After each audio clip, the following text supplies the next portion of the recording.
Amém. Vamos abrir a nossa palavra, a Bíblia, no Evangelho de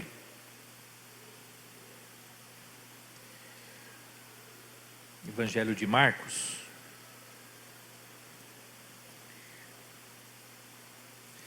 A partir, vamos ler desde o início do capítulo 11.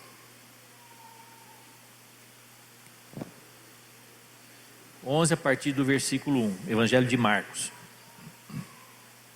Diz assim: quando já se aproximavam de Jerusalém, Jesus e seus discípulos chegaram às cidades de Betfagé e Betânia, no Monte das Oliveiras. Jesus enviou na frente 2 discípulos. Vão àquele povoado adiante, disse ele. Assim que entrarem, vocês verão amarrado um jumentinho, no qual ninguém jamais montou. Desamarrem-no e tragam-no para cá. Se alguém lhes perguntar o que estão fazendo, digam apenas: o Senhor precisa dele e o devolverá em breve. Os 2 discípulos foram e encontraram o jumentinho na rua, amarrado junto a uma porta. Enquanto desamarravam, algumas pessoas que estavam ali perguntaram: o que vocês estão fazendo desamarrando esse jumentinho? Responderam conforme Jesus havia instruído e os deixaram levar o animal. Os discípulos trouxeram o jumentinho e puseram seus mantos sobre o animal e Jesus montou nele.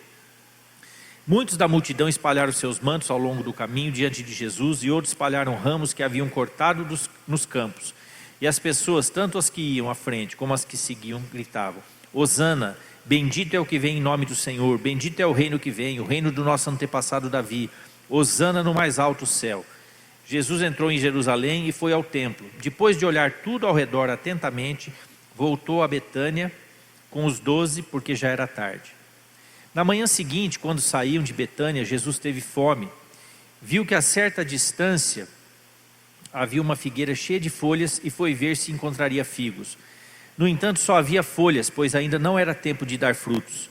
Então Jesus disse à árvore: nunca mais comam do seu fruto. E os discípulos ouviram o que ele disse. Quando voltaram a Jerusalém, Jesus entrou no templo e começou a expulsar os que compravam e vendiam animais para os sacrifícios. Derrubou as mesas dos cambistas e as cadeiras dos que vendiam pombas. Impediu todos de usarem o templo como mercado e os ensinava dizendo: as escrituras declaram: meu templo será chamado casa de oração para todas as nações. Mas vocês os transformaram no esconderijo de ladrões. Quando os principais sacerdotes e mestres da lei souberam o que Jesus tinha feito, começaram a tramar um modo de matá-lo. Contudo, tinham medo dele, pois o povo estava muito admirado com o seu ensino. Ao entardecer, Jesus e seus discípulos saíram da cidade. Na manhã seguinte, quando os discípulos passaram pela figueira que Jesus tinha amaldiçoado, notaram que ela estava seca desde a raiz. Pedro se lembrou do que Jesus tinha dito à figueira e exclamou: veja, Rabi, a figueira que o Senhor amaldiçoou secou. Então Jesus disse aos seus discípulos: tenham fé em Deus. Eu lhes digo a verdade, vocês poderão dizer a este monte: levante-se e atire-se ao mar, e isso acontecerá. É preciso, no entanto, crer que acontecerá e não ter nenhuma dúvida em seu coração. Digo-lhes que se crerem que já receberam qualquer coisa que pedirem em oração, lhes será concedido. Quando estiverem orando, se tiver alguma coisa contra alguém, perdoem-no, para que o seu Pai no céu também perdoe seus pecados. Mas se vocês se recusarem a perdoar, seu Pai no céu não perdoará os seus pecados. Eu até me emociono às vezes com a palavra, sabe?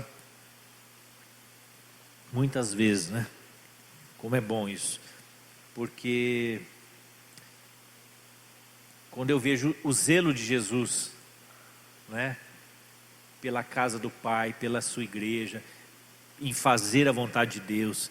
E como nós precisamos, sabe, irmãos, ter isso muito claro na nossa mente. Ter esse zelo por fazer a vontade de Deus, não é? E isso diz respeito a dar frutos. Tem tudo a ver com essa passagem aqui. Na verdade, toda essa passagem está conectada, ela está ligada.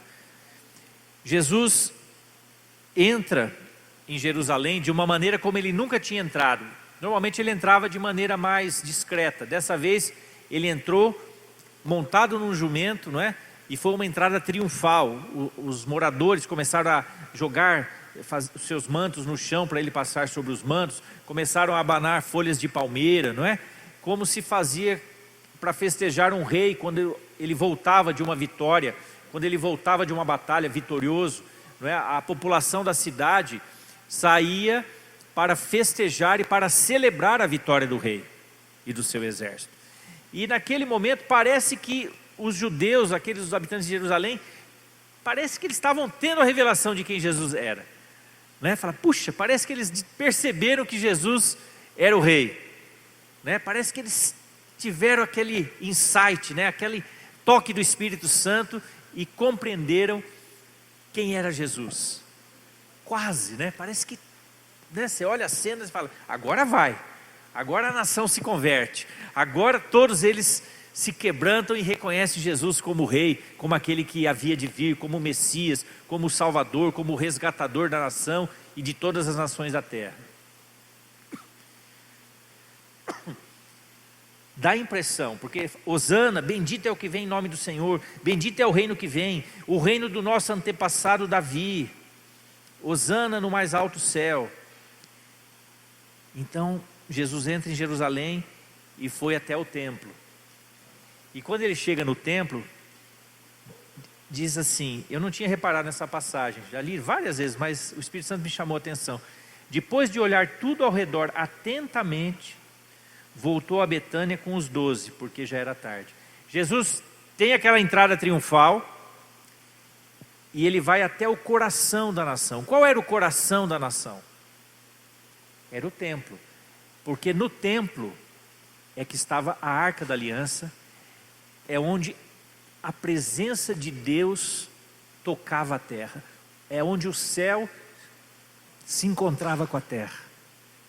O coração da terra, nós podemos dizer assim, era no templo em Jerusalém, onde ficava a Arca da Aliança. Ali era o coração da terra, era onde os céus estavam permanentemente em contato com a terra. Céu e terra ligados. Outra vez. Que coisa interessante. Quando Adão e Eva ainda não tinham pecado, céu e terra estavam abertos. Abertos. Adão e Eva olhavam para cima e eles viam o céu. Não só as estrelas, mas viam além das estrelas. Eles podiam ver Deus e os anjos lá em cima. E Deus também descia e falava com eles todos os dias. Só depois do pecado, da queda de Adão e Eva, é que o céu ficou fechado. O céu, eu digo o terceiro e o segundo céus. Só o primeiro céu continuou aberto para nós, que é o céu onde estão as estrelas, as galáxias. Mas o segundo céu, onde as batalhas espirituais são travadas, onde Satanás está e da onde ele tenta dominar a terra, é o segundo céu. E o terceiro céu é onde Deus está com o seu trono, com seus anjos, com tudo que existe ali em Apocalipse. Terceiro céu e segundo céu, nós não vemos a não ser que Deus abra a nossa visão por um momento e a gente tem uma visão do céu e tudo mais. Eventualmente, nós ouvimos testemunhos de pessoas que têm uma visão, né? Tem um arrebatamento ali, um arrebatamento dos sentidos, né? Uma êxtase espiritual, e tem experiências de ver o céu. Mas normalmente quando você olha para o céu, você vê a lua, você vê as estrelas, e muito além disso não dá para ver. Amém? Mas Adão e Eva viam. Quando eles pecaram, os céus foram fechados para nós. Mas, quando a arca, Deus nunca permitiu, né, que a comunicação cessasse totalmente. O homem não podia mais ter acesso à árvore da vida, mas continuou tendo comunicação entre Deus e os homens.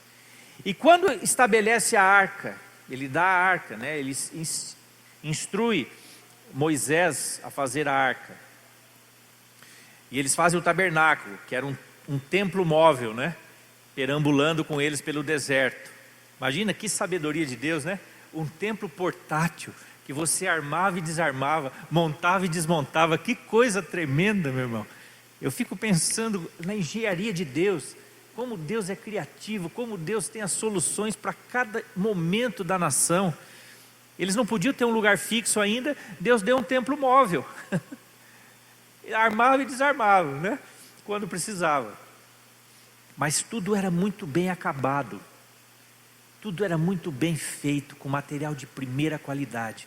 E depois, quando estabelecem o templo em Jerusalém, Salomão constrói o templo, e a Arca da Aliança é trazida para dentro do templo. Aquele lugar era o coração da nação, e aquele lugar era o coração da terra, era o lugar onde os céus novamente podiam tocar a terra. Então Jesus, ele vem, entra em Jerusalém, que era a capital terrestre do céu, é recebido como rei de alguma maneira, um rei um pouco diferente do que ele estava esperando, porque vinha num jumentinho, apesar de que jumento era uma montaria nobre também, muitos reis andaram em jumentos, mas talvez eles esperassem alguém mais exuberante, né? Que viesse com um exército, não apenas 12 discípulos, pescadores, cobrador de imposto, pessoas às vezes que não eram da alta cúpula religiosa, mas mesmo assim eles o recebem como rei. Mas Jesus não se deixa levar pelas aparências, meus irmãos. Jesus não ficou empolgado com aquela recepção calorosa. Ele vai até o templo, e chegando no templo, ele observa tudo ao redor atentamente. E o que ele vê no templo, quando ele começa a observar atentamente? Que o coração da nação estava distante de Deus. O coração da nação, o templo, o lugar onde era para ser santo, o lugar onde tinha que haver as celebrações, onde tinha que haver adoração ao Senhor, o único Deus, aquele que criou os céus e terra, o lugar onde devia ser o lugar mais vamos dizer, mais pleno da presença de Deus, estava cheio de gente vendendo e comprando animais para o sacrifício, vendendo, trocando coisas por dinheiro, comercializando a fé, comercializando as coisas de Deus, facilitando os sacrifícios. Você tinha que tomar um animal do seu próprio rebanho e trazer esse animal para o sacrifício e entregar para o sacerdote. Não era para comprar de um terceiro, a não ser que você não tivesse animais. Mas as pessoas vinham de longe e falavam: por que nós vamos levar esse animal até lá? Vamos comprar lá na beira do templo, a gente paga um pouquinho mais caro, mas facilita. E virou um comércio, porque se cobrava muito mais caro. E se vendiam animais, não animais perfeitos, animais fracos, animais, os descartes do rebanho. E a palavra dizia que tinham que ser animais sem defeito. Então, antes de Jesus, porque nós, quando lemos a passagem que Jesus purifica o templo, nós achamos que ele já chega ninja, né? Jesus ninja, chega destruindo as mesas, né? Vocês nunca pensou assim? Jesus, derruba para cá, derruba para lá, um chicote na mão, imagina isso, Indiana Jones. Mas Jesus não era uma pessoa impulsiva, ele era controlado pelo Espírito Santo.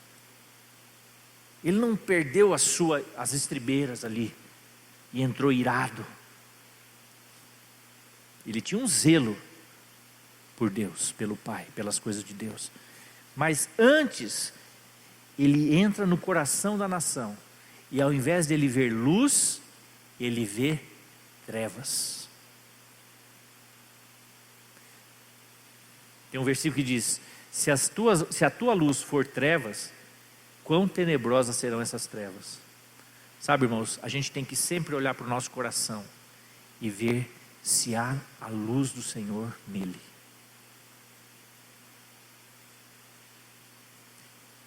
Olha que coisa interessante.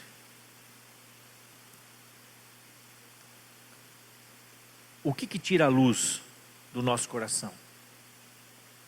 Tem uma coisa aqui que fala, parece que não tem nada a ver quando Jesus está ensinando sobre a figueira. Lembra que todo esse texto tem um sentido, ele está aqui todo encadeado.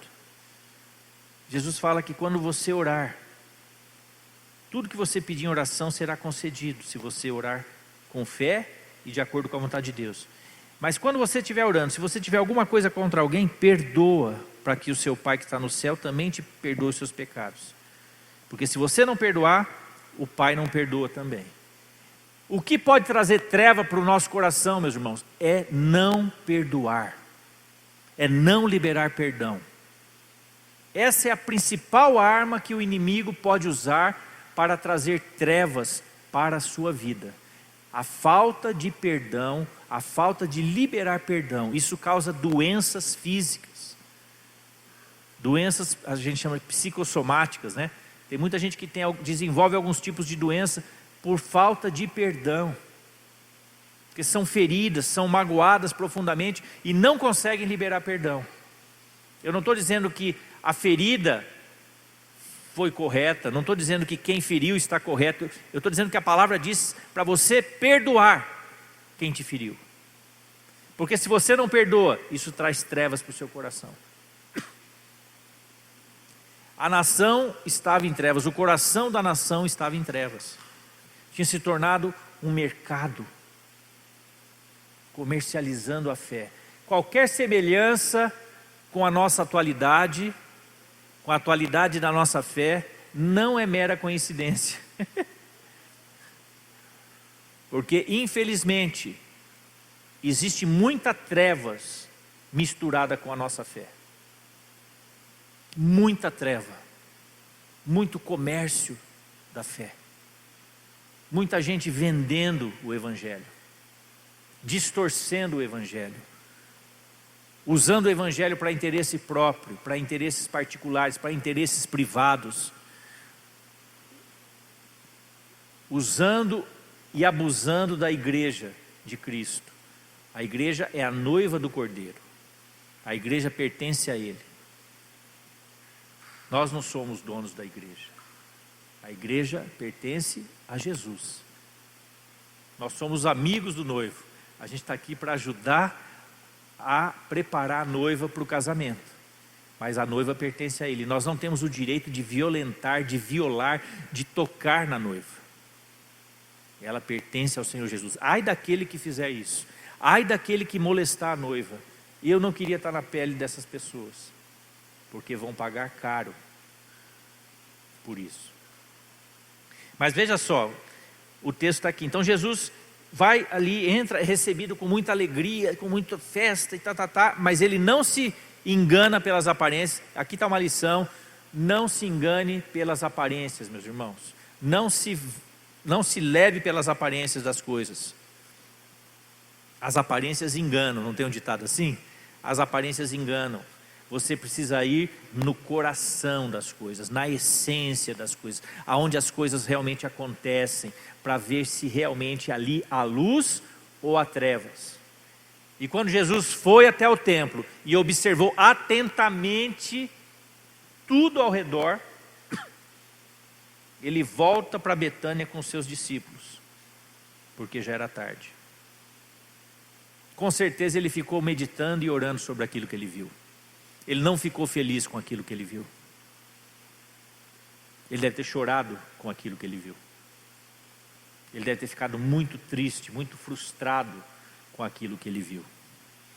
Como a nação se perdeu, como a nação perdeu a visão, como a nação distorceu a fé, como a nação criou uma fé em cima da fé verdadeira, praticamente. Tanto que ele já não se reconhecia mais naquela fé. Por isso que ele questionou o tempo todo, e foi questionado o tempo todo. Aqueles homens, não, os sacerdotes, os escribas, a cúpula religiosa não conseguia mais identificar Jesus como Deus, porque eles estavam distantes de Deus. A ponto de Jesus chamá-los de filhos do diabo. Geração perversa e corrompida. Eles estavam muito distantes, eles tinham se afastado totalmente daquilo que era o espírito da lei, o espírito da palavra, o espírito do evangelho. E Jesus então volta frustrado e dorme lá em Betânia. Na manhã seguinte, quando eles estavam saindo, Jesus teve fome, e ele viu então a figueira, foi até a figueira cheia de árvores, foi ver se tinha figo cheia de árvores. A figueira cheia de folhas. A figueira cheia de folhas, vistosa. E ele foi ver se achava algum figo para comer. Quando ele chega lá, não tinha figo. E aí ele fica, você pensa, Jesus estava bronqueado com o que ele tinha visto no templo, né? Rogou uma praga na figueira, né? Você nunca fez essa relação? Jesus ficou chateado, rogou uma praga na figueira. Não, não foi isso. Jesus não ia maltratar a figueira. O que acontece é que ele ensinou um princípio para os seus discípulos ali. Lembra que tudo isso estava encadeado. Quando Jesus vê que a figueira tinha folhas, embora não fosse tempo de dar fruto, a palavra deixa isso claro, daí você fala, puxa, mas Jesus foi injusto com a figueira. Se não era tempo de dar figo, como é que ele queria achar figo? Mas acontece que quando uma figueira ficava exuberante de folhas, normalmente ela tinha fruto, mesmo que fosse fora de época. Então o que chamava atenção para se havia fruto ou não, eram as folhas, mesmo que fosse fora de época. Então Jesus viu as folhas e falou, vou ver se tem fruto. Mas eu creio que Jesus já sabia que não ia achar fruto. Porque lembra que Jesus não se leva pela aparência, né? Lá em Jerusalém, quando receberam ele com festa, é como a figueira cheia de folhas. Jerusalém estava cheia de folhas. Jesus foi ao coração da figueira, Jerusalém, para ver se tinha fruto. Quando ele chegou no coração da figueira, que era a nação de Israel, estou fazendo um paralelo, figueira, nação. Chegou no coração da nação, não tinha fruto. Chegou no coração da figueira, não tinha fruto. Tinha uma aparência de fruto. O povo de Israel festejou, parecia que estava reconhecendo Jesus como Messias, mas não estava reconhecendo. A figueira parecia que ia alimentar Jesus, não alimentou. Jesus vai até a essência das coisas. Quando ele chegou na essência, ele chegou bem pertinho da figueira, começou a examinar a figueira, não tinha um figuinho sequer. Quando ele chegou no coração da nação, começou a olhar atentamente o templo, não tinha um fruto sequer. A nação vivia de aparência, os sacerdotes viviam de aparência, a casta, a cúpula religiosa vivia de aparência, os sacrifícios eram feitos por aparência. Não estou dizendo que muitas pessoas talvez fossem sinceras em levar os seus animais, talvez alguns cumprissem corretamente o que a lei de Moisés determinava, mas como nação, eles não estavam dando fruto. E aí o que Jesus faz com a figueira? Ele amaldiçoa a figueira, falou, ninguém vai comer do seu fruto.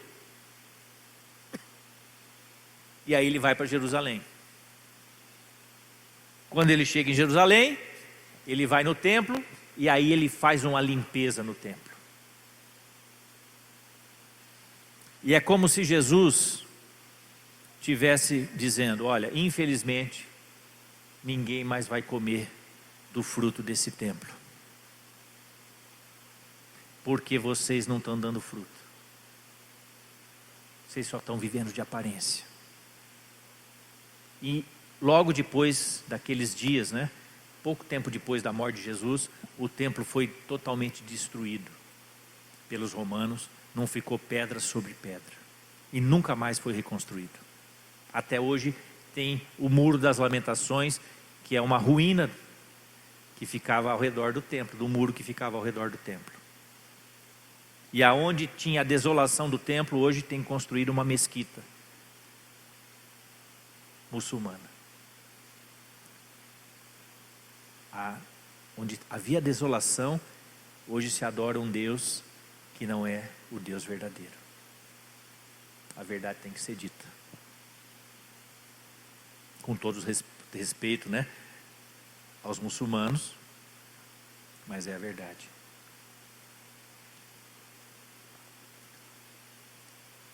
Então,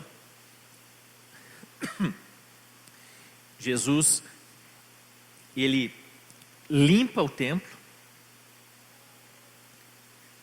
e ele fala qual era o sentido do templo.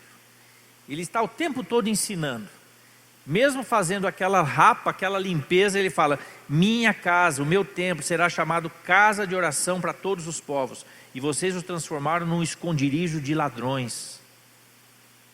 Quando os principais sacerdotes e mestres da lei souberam o que Jesus tinha feito, começaram a tramar um modo de matá-lo. Contudo, eles tinham medo de Jesus, porque o povo estava muito admirado com o seu ensino. Ao entardecer, Jesus e seus discípulos saíram da cidade. Na manhã seguinte, quando eles passaram pela figueira, eles viram a figueira seca. Então, vocês estão entendendo o paralelo entre a figueira e a nação, e o paralelo entre a figueira, a nação de Israel, e nós, como igreja e individualmente? Sabe, irmãos, Jesus não está procurando folha. Claro que folha pode demonstrar que você é um cristão, né? Às vezes o que você fala, o que você não fala, pode dar uma esperança de alguém, né? Fala: puxa, esse cara acho que é crente. Mas mais do que aparência de crente, nós temos que ter essência de crente, essência de gente que crê. Quando Jesus vier nos examinar, ele vai encontrar só folha ou vai encontrar fruto? Quando ele começar a olhar para o centro da tua vida, para o lugar mais importante da tua vida, que é o teu coração, que é aquele lugar onde você toma as decisões, a sala de controle da tua vida, quem é que ele vai encontrar no controle da tua vida? Você sentado ali, decidindo as coisas, ou o Espírito Santo trabalhando na tua vida? Quem é que está governando a tua vida? Quem é que está cuidando da tua vida? Quem é que está te controlando? Você tem controle do Espírito Santo sobre a tua vida, ou é você que continua governando? Frutos, meus irmãos. Fruto não tem nada a ver com dom. Dom é presente de Deus. Dom é um presente imerecido que Deus nos dá. Você pode ter dom de profecia, dom de conhecimento, dom de curar, dom de orar em línguas, qualquer dom. Todos aqueles dons que estão relacionados no Novo Testamento são bíblicos, são legítimos, são para hoje. Você pode exercitá-los, qualquer um que Deus te der, mas é um presente de Deus. Você não merecia tê-los, Deus te deu porque Ele quer dar. Deus nos presenteou. Agora, fruto é outra coisa. Fruto é algo que o Espírito Santo gera em nós, transformando o nosso caráter. Tem os frutos do Espírito, que vêm do controle dele sobre a nossa vida. Paz, alegria, domínio próprio. Essas coisas, bondade, benignidade, essas coisas nós não podemos ter apenas de maneira natural. Ninguém consegue ser bonzinho. Essa bondade melosa, humana, não é a bondade do Espírito Santo. O amor meloso, romântico, que tem o seu lugar, não é o amor ágape, o amor perfeito de Deus. O amor perfeito de Deus é outra coisa, meus irmãos. Estão entendendo? Fruto é um caráter que vai sendo desenvolvido por Deus, pela palavra de Deus e pelo Espírito Santo. Amém? Por isso que Jesus, ele fala sobre aqui, sobre a fé. Um pouquinho antes, quando aqui no versículo 18, diz assim, né, que os principais sacerdotes e mestres da lei souberam o que Jesus tinha feito e começaram a tramar o modo de matá-lo. Contudo, eles tinham medo do povo, pois o povo estava muito admirado com o seu ensino. Sabe por que ele estava admirado com o ensino de Jesus? Porque o ensino de Jesus não era só teoria, não era só blá blá blá. O que ele falava, ele vivia. O que você fala, meu irmão, tem que ter o respaldo da tua vida. A tua vida tem que, o teu testemunho de vida tem que dar moral para o que você fala. Porque se o teu testemunho de vida for fraco, for furado, o que você fala não tem moral. Ninguém dá moral. Ninguém vai te escutar, porque eles vão ver o que você fala e vão ver como você vive, e vão falar, mas esse cara está falando, mas não vive. Por que que muitas vezes nós como igreja somos muito criticados pelo mundo? Muitas vezes quando sai um noticiário, se é um pastor que fez tal coisa, é salientado que ele é um pastor. Se é um evangélico, muitas vezes é salientado que ele é um evangélico. Por causa do nosso discurso. Porque o nosso discurso, de certa maneira, ele é forte. Ele tenta provocar uma mudança nas pessoas. Mas nós temos que tomar cuidado para que o nosso discurso não seja apenas discurso. E não tenha o testemunho de vida junto. Porque aí nós somos só uma figueira cheia de folha. E não tem fruto. Não vamos matar a fome de ninguém. Meu irmão, você é uma fonte de alimento para esse mundo. As pessoas, quando elas vêm até você, elas têm que achar o que comer, espiritualmente falando. Elas têm que olhar em você e encontrar alimento verdadeiro, alimento que vai suprir a vida delas, alimento que vai trazer uma palavra de fé, uma palavra de esperança.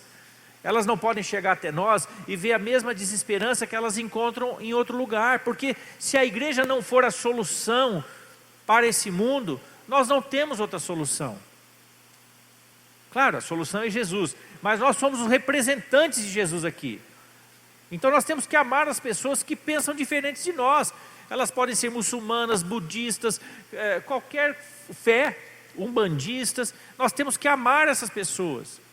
Mostrar o amor de Deus por elas. Elas são pessoas que Deus ama. A gente tem que procurar olhar além da aparência, ir na essência e ver se na essência daquela pessoa, independente do que ela possa aparentar, se lá na essência tem um coração sedento ou não.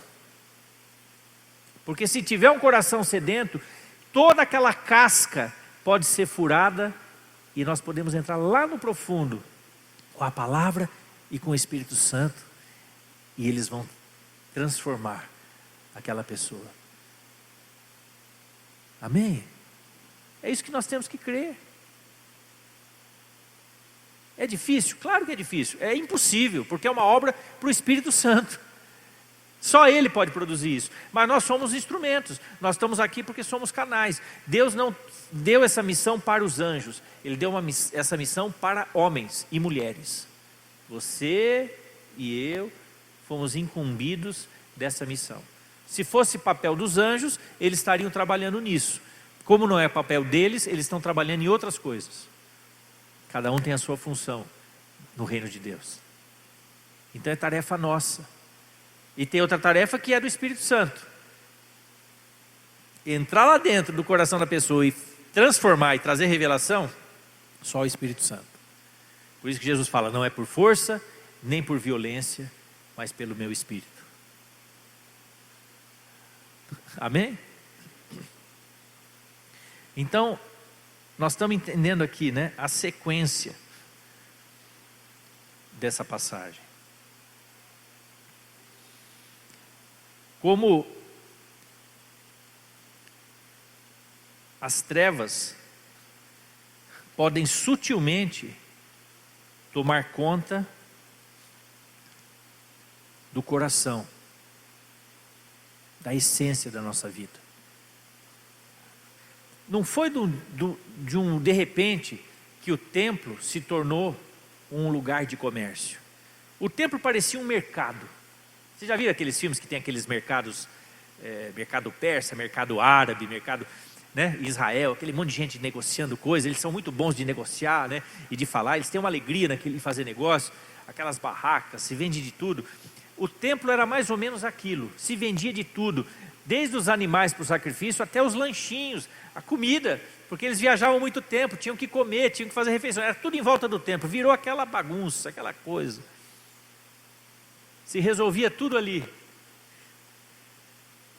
Mas não foi do dia para a noite que aquilo aconteceu, foi acontecendo devagar. Poxa, eu estou vendo o Fabrício e a Aline ali, e o bebê. Poxa, sejam bem-vindos. Vocês estavam de máscara, não tinha reconhecido. Amém. Glória a Deus. Aquilo não aconteceu imediatamente. Assim como a figueira, ela foi produzindo folha, mas não foi no mesmo dia. Ela secou no mesmo dia, num dia para a noite. Mas ela foi produzindo folha, aparência. Nós também, quando a gente vem para Jesus, a gente às vezes começa muito bem. Mas depois de um tempo, a gente pode se distrair com a aparência das coisas. E começar a valorizar mais a aparência do que a essência. Começar a dar mais valor para aquilo que Deus não valoriza. Começar a dar mais valor para o que é exterior do que para aquilo que é interior. Por isso que eu sempre digo, a igreja, meus irmãos, ela é simples. Há uma essência na igreja que não pode faltar. E eu sempre ministro essas coisas. Uma das essências da igreja é um lugar que tem que haver perdão fluindo o tempo todo. Misericórdia, compaixão. É um lugar onde você tem que liberar perdão e pedir perdão. Família é assim, né? A gente se suporta, se tolera, caminha junto, por quê? Porque você perdoa, o tempo todo você está perdoando. E é família, faz parte, você não consegue se livrar da família. Ainda bem. Como é que você convive? Perdoando e pedindo perdão. Suportando um ao outro. Família é assim, igreja é assim. Então, esse princípio do perdão tem que estar presente na igreja. Para a igreja ser igreja. Assim como a revelação de quem é Jesus. Não apenas uma emoção. A multidão aqui que espalharam os mantos ao longo do caminho para Jesus entrar, eles foram tomados por uma grande emoção. Ficaram eufóricos. Oh, o rei chegou, e a hosana nas alturas, o rei de Davi vai ser restaurado, e tal, aquela festa e tal, mas aquilo era fogo de palha. Eles não tinham revelação de quem era Jesus. Eles não tinham tido uma revelação de que Jesus era o Messias. Eles se empolgaram. E você sabe que muita gente começa bem a caminhada na fé. Ele se empolga quando ele ouve do Evangelho. Mas às vezes é só uma emoção. E aquilo não entra no coração. Ele não consegue dar os próximos passos. Ele não consegue pedir perdão, se arrepender dos seus pecados. Ele não consegue perdoar quem o ofendeu. E as trevas continuam dominando o seu coração. Amém? Não adianta ter folha. Tem que ter fruto. Não adianta fazer festa para Jesus, se no coração você não estiver celebrando a Ele. Se na tua essência você de verdade não o ama. Se na tua essência você de verdade não o cultua. Se Ele não é o teu único e verdadeiro Deus. É lá no coração, que pode ter trevas ou pode ter luz.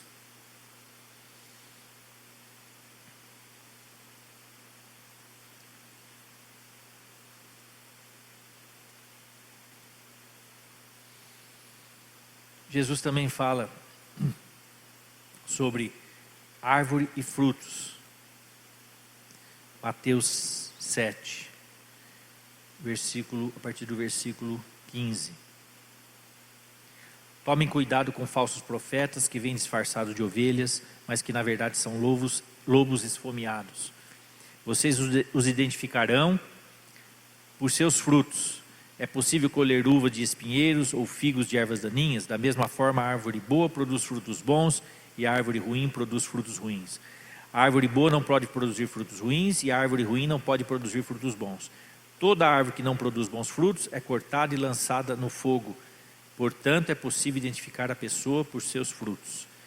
Aí fala os verdadeiros discípulos: nem todos que me chamam Senhor, Senhor, entrarão no reino dos céus, mas apenas aqueles que de fato fazem a vontade do meu Pai que está no céu. No dia do juízo, muitos me dirão: Senhor, Senhor, não profetizamos em teu nome, não expulsamos demônios em teu nome, não realizamos muitos milagres em teu nome? Eu, porém, responderei: nunca os conheci. Afastem-se de mim, vocês que praticaram o mal. Jesus está dizendo que não é a aparência, não é nem mesmo as obras que vão valer mais. Porque alguém pode fazer boas obras,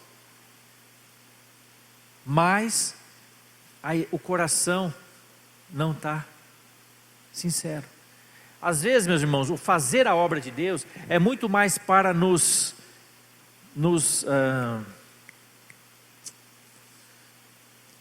fazer a obra de Deus é muito mais para uma realização pessoal do que para de fato Jesus ser glorificado. Às vezes o fazer a obra de Deus e fazer ela ficar vistosa e grande é muito mais para o nosso nome ficar grande diante das pessoas, diante da mídia, diante da sociedade, do que Jesus ser glorificado. Porque, meu irmão, ache estranho, claro, se Deus quer exaltar uma pessoa, Ele pode exaltar, mas ache muito estranho quando você passa na porta de uma igreja e tem uma foto enorme de um pastor na porta. Ache estranho isso. Porque eu não sigo, né? Claro que nós seguimos pessoas que são referência para nós, mas o meu nome não precisa aparecer. Se Deus quiser me fazer conhecido, é com Ele. Mas eu não devo buscar isso. Essa não pode ser uma obsessão.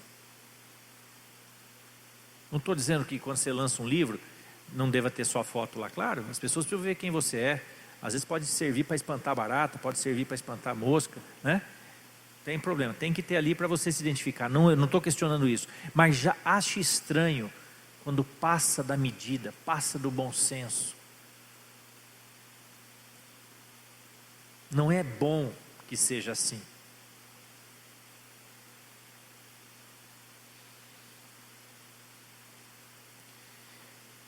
Jesus, eu estou terminando, tá? Só que, ao mesmo tempo que ele fala sobre frutos, né? Árvore boa e árvore ruim, os discípulos. No começo do capítulo 7, ele fala uma coisa importante para nós como igreja. E a gente não pode confundir as duas coisas. Fala assim, 7, a partir do versículo 1. Não julguem para não serem julgados, pois vocês serão julgados pelo modo como julgam os outros. O padrão de medida que vocês adotarem será usado para medi-los. Por que você se preocupa com o cisco no olho do seu amigo, enquanto há um tronco no seu próprio olho? Como você pode dizer a seu amigo: deixe-me ajudá-lo a tirar o cisco do seu olho, se você não consegue ver o tronco no seu próprio olho? Hipócrita, primeiro livre-se do tronco em seu olho, então você verá o suficiente para tirar o cisco do olho do seu amigo. Não dê... Até aí tá bom. É interessante isso, porque ao mesmo tempo que você precisa discernir o puro do impuro, o santo do profano, a aparência da essência, e isso nós temos que fazer. Nós temos que discernir quem é lobo e quem é ovelha. Nós temos que discernir a figueira que dá fruto da figueira que não dá fruto. Não podemos nos iludir com a aparência, mas a gente confunde esse discernimento que nós temos que ter pelo fruto com o julgamento. A gente acha, eu estou julgando a pessoa. Não, você não pode julgar ninguém, porque julgamento, sabe o que é julgamento? Julgamento é quando você avalia a situação e estabelece uma sentença de aprovação ou de recriminação, de condenação ou de absolvição. Nós não estamos nessa condição de condenar ou absolver ninguém.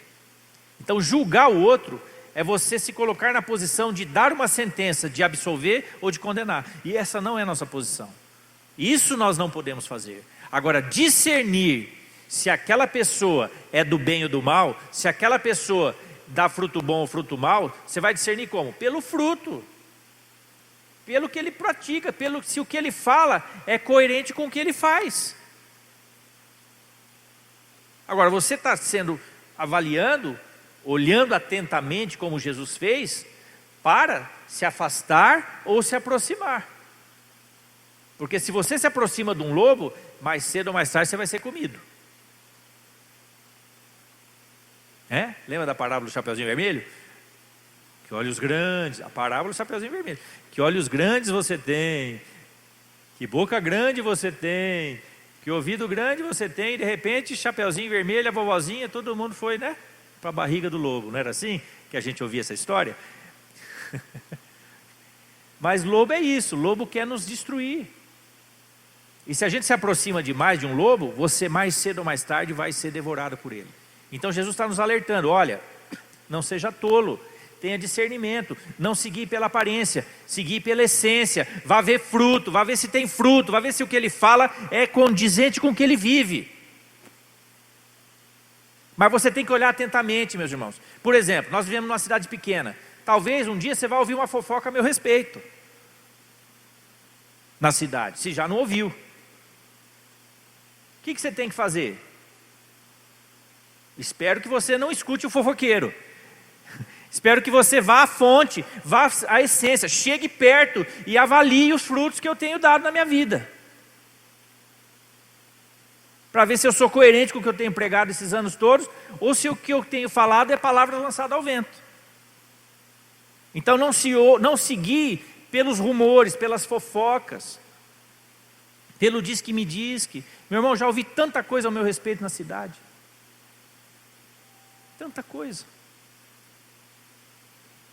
Mas eu não me guio por aparência, Eu não me guio pelo que os outros falam de mim. Eu me guio pelo que Deus me trouxe a fazer, me chamou a fazer. E a minha vida, eu não tenho nada a esconder. A minha vida é aberta.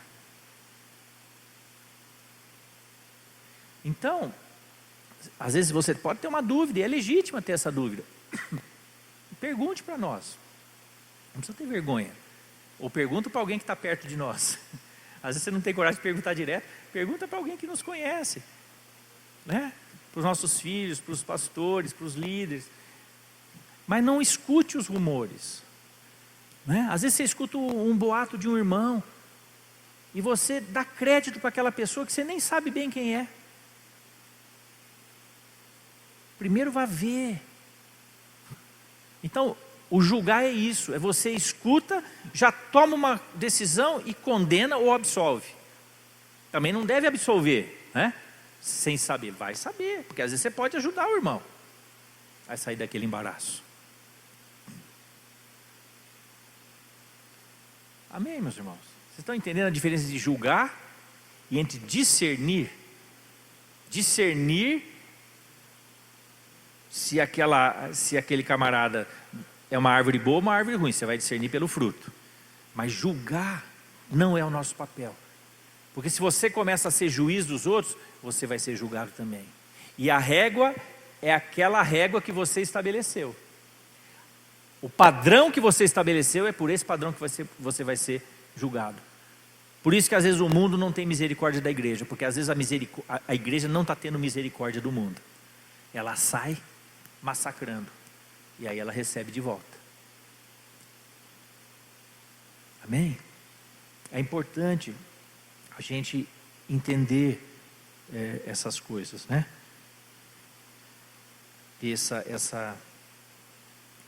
é a sabedoria de Deus para a nossa vida pessoal.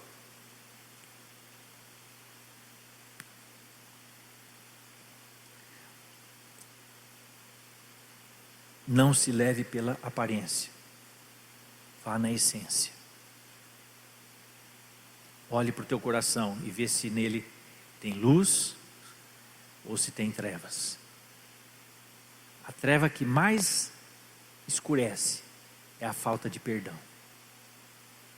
Se você não está conseguindo liberar perdão, peça ajuda para um irmão. Fala, olha, eu tenho uma pessoa que eu tenho uma mágoa, não estou conseguindo liberar perdão. Não vá lá falar mal da pessoa, por favor. Não é para isso. É para você ir para a pessoa te ajudar a perdoar. Às vezes você vai precisar conversar com a pessoa. Às vezes a pessoa já morreu. Às vezes é um parente. Às vezes é um pai, uma mãe que morreu sem você conseguir perdoar. E às vezes essas coisas travam a nossa vida. Porque nós não liberamos perdão lá atrás. Procura ajuda. Converse com o irmão que você tem liberdade, que você tem mais intimidade, para ele orar por você.